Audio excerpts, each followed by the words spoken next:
Patel. This video is about full wave rectifier.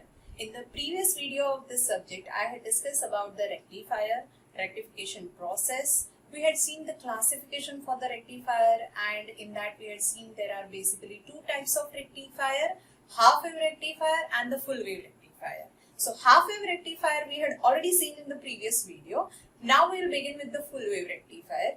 Again, in full wave rectifier, there are two types. One is a full wave rectifier with the center tap transformer and another one is a bridge rectifier. So this video is specifically concentrating on the full wave rectifier with the center tap transformer, and we will follow the same steps for the analysis of full wave rectifier what we did for the half wave rectifier. So let us begin.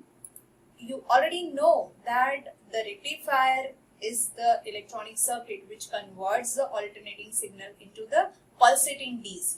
Now what is full wave rectifier?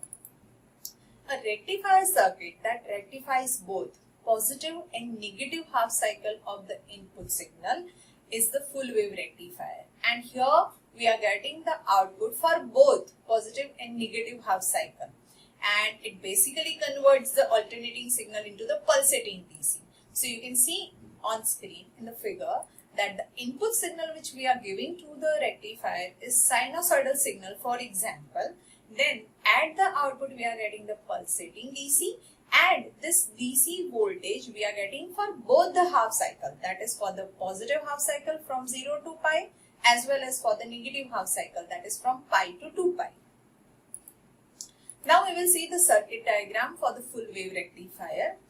The circuit consists of a transformer, but here it is a center tap transformer, two PN junction diode and a resistor which is acting as a load.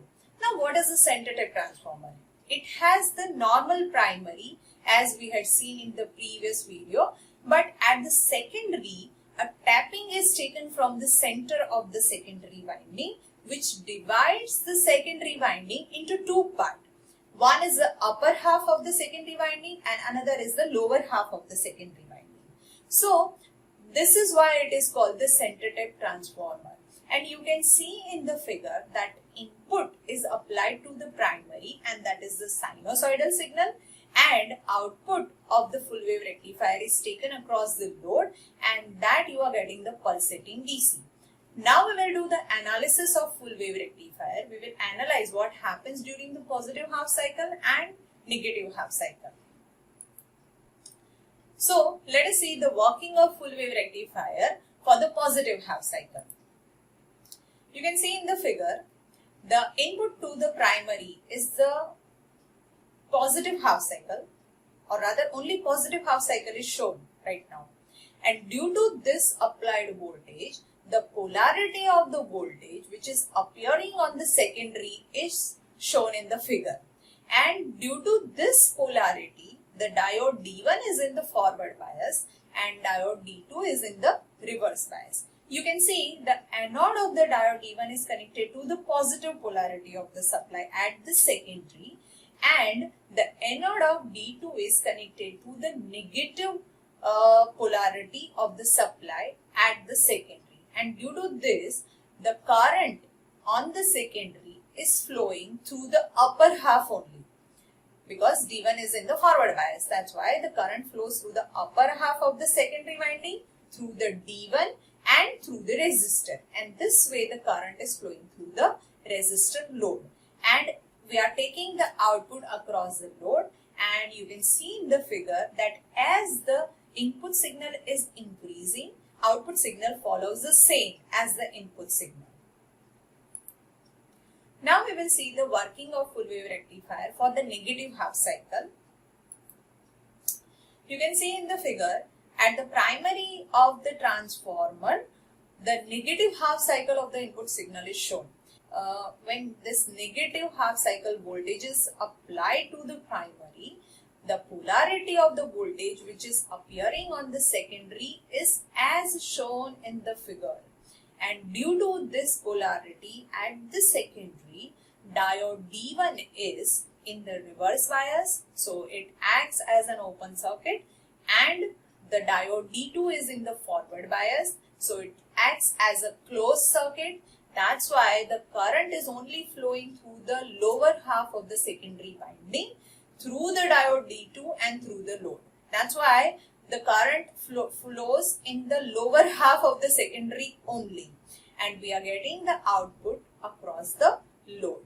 And you can see the input signal increases negatively, the output is increasing positively as shown in the figure. So this is how during positive and negative both the half cycle current is flowing through the load, that is resistor, and that's why we are getting the output for both positive and negative half cycles. Now we will see the waveforms for the full wave rectifier. You can see the first figure is the supply voltage at the secondary, and that is the sinusoidal signal. The next waveform is the voltage across load resistor, the voltage across resistor or load, that is due to diode D1 only. So when D1 is on, at that time whatever voltage we are getting across the R, that is shown. And the third waveform is voltage across the load when diode D2 is on. And the fourth waveform shows the voltage across the load, that is the rectifier output, and that is due to both D1 and D2. So that we can say the total output voltage is the rectified output voltage. Now we will plot the voltage across diode D1. So when there is a positive half cycle, we had already seen that D1 is on, D2 is off. So when we are plotting the voltage across D1, during positive half cycle, it is a closed switch. Due to the closed switch, we can say it acts as a short circuit, and due to that, these two terminals are being shorted. So no voltage difference between these two, because we are considering the ideal diode, and that's why the output voltage for the positive half cycle, that is from 0 to pi, is 0. And when there is a negative half cycle, D1 is off and D2 is on.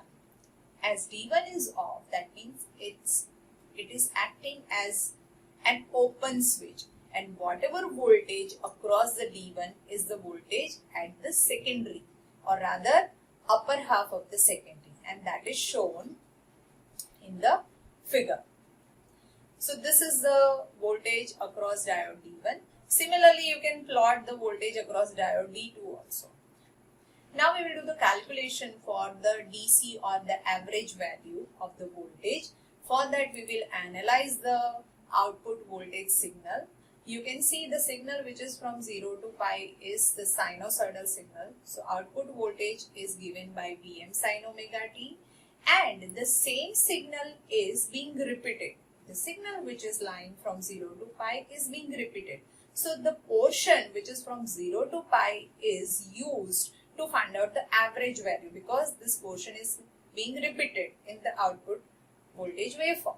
That's why the VDC is equal to 1 divided by pi integration from 0 to pi V out d omega t. Now put the value of V out, that is Vm sin omega t, we get the next equation. Now Vm is the constant, integrate the sin omega t, we are getting next equation. Put the value of the limits, and solving it, we are getting that VDC is equal to 2 Vm by pi.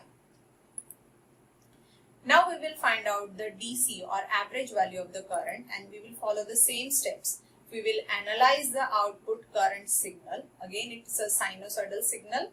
So the signal is represented by Im sin omega t, and the portion which is lying from 0 to pi is being repeated as shown in the output current waveform. And this repetitive portion is being used to find out the average value. That's why IDC is equal to 1 divided by pi integration from 0 to pi I d omega t. Now put the value of I, that is Im sin omega t, we get next equation. Now Im is constant, integrate the sin omega t, we are getting next equation. Put the value of the limit, and solving it, we are getting IDC is equal to 2 Im by pi. Next, we will find out the RMS, or AC current, that is IRMS. Again, the same output current waveform is shown. that I is equal to Im sin omega t, and put the root mean square equation. IRMS is equal to square root of 1 divided by pi integration from 0 to pi I square d omega t. Put the value of I, that is Im sin omega t. Now Im square is a constant, so take it out from the integration, and for sin square omega t we are putting the equation 1 minus cos 2 omega t by 2. Now by integrating this equation, for 1 we are having omega t, and for cos 2 omega t we are having sin 2 omega t divided by 2. We get next equation. By putting the value of the limits, we are getting the next equation. In this, the second part is 0 because 0 is in the multiplication. So we just have pi, and just by solving it, we are getting IRMS is equal to Im by root 2. Now we will find out the RMS or AC voltage, that is VRMS. Again, the output voltage is shown. Now just by using the Ohm's law, VRMS is equal to IRMS into RL. IRMS we had already calculated in the last slide. So just put its value, that is Im by root 2. In place of Im, we can write Vm divided by Rs plus Rf plus RL, where Rs is the secondary coil resistance and Rf is the forward resistance of the diode. These two resistances are very small and its value is in few ohm. So we can neglect Rs plus Rf in comparison with the RL, which is very less than the RL. RL is in the kilo ohm and more than that. So we are getting next equation. Just by solving it, we get VRMS is equal to Vm by root 2. So here we have seen the analysis parameter, that is AC or the RMS, and DC, that is the average value of the current and voltage for the full wave rectifier with the center tap transformer. And with this, I am ending this session over here. Thank you.